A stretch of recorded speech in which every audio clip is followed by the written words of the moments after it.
বন্ধুরা, আজকে আমি চলে আসি হান্ডি কাচ্চি নিয়ে। মটকা কাচ্চি বা হান্ডি কাচ্চি যেটাই হোক, আজকে আমার খেতে ইচ্ছে করেছে। আমার বর বলল নিয়ে আসো, তাই আমি নিয়ে চলে আসছি। আমার বর কাটতে বসে গেছে।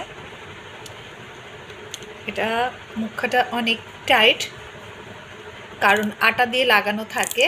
সে খুলতে খুলতে দেখাই এই মটকা কাচ্চির সাথে কি কি দিয়েছে। 2 পিস শসা, 1 টুকরো লেবু, লাল কাঁচা লঙ্কা, একটু বড়ির চাটনি। দেখেন একটু একটু আটা, মানে আটা দেওয়াতে বেশ শক্ত হয়ে লেগে গেছে। এখন এটাকে মোটামুটি একটু খুলে তারপর এটাকে খুলতে হবে।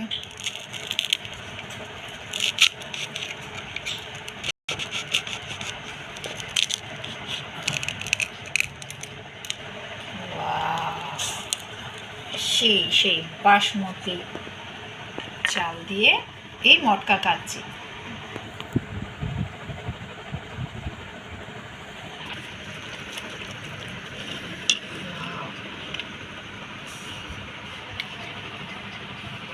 যেই পরিমাণে দিয়েছে আমি খেয়েও অনেকটা বেশি থেকে যাবে। ভেতরেও রয়ে গেছে আলু এবং আরও অনেকটা চাল। যে পরিমাণে তেল দেয়, বাবারে বাবা। এই যে 1 টুকরো ভালোই মাংস দিয়েছে, আর ওই যে আরেক টুকরো 1 টুকরো আলু দিয়েছে।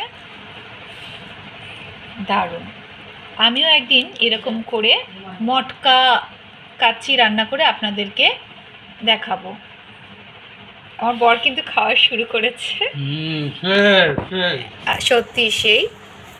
ওকে, টাটা।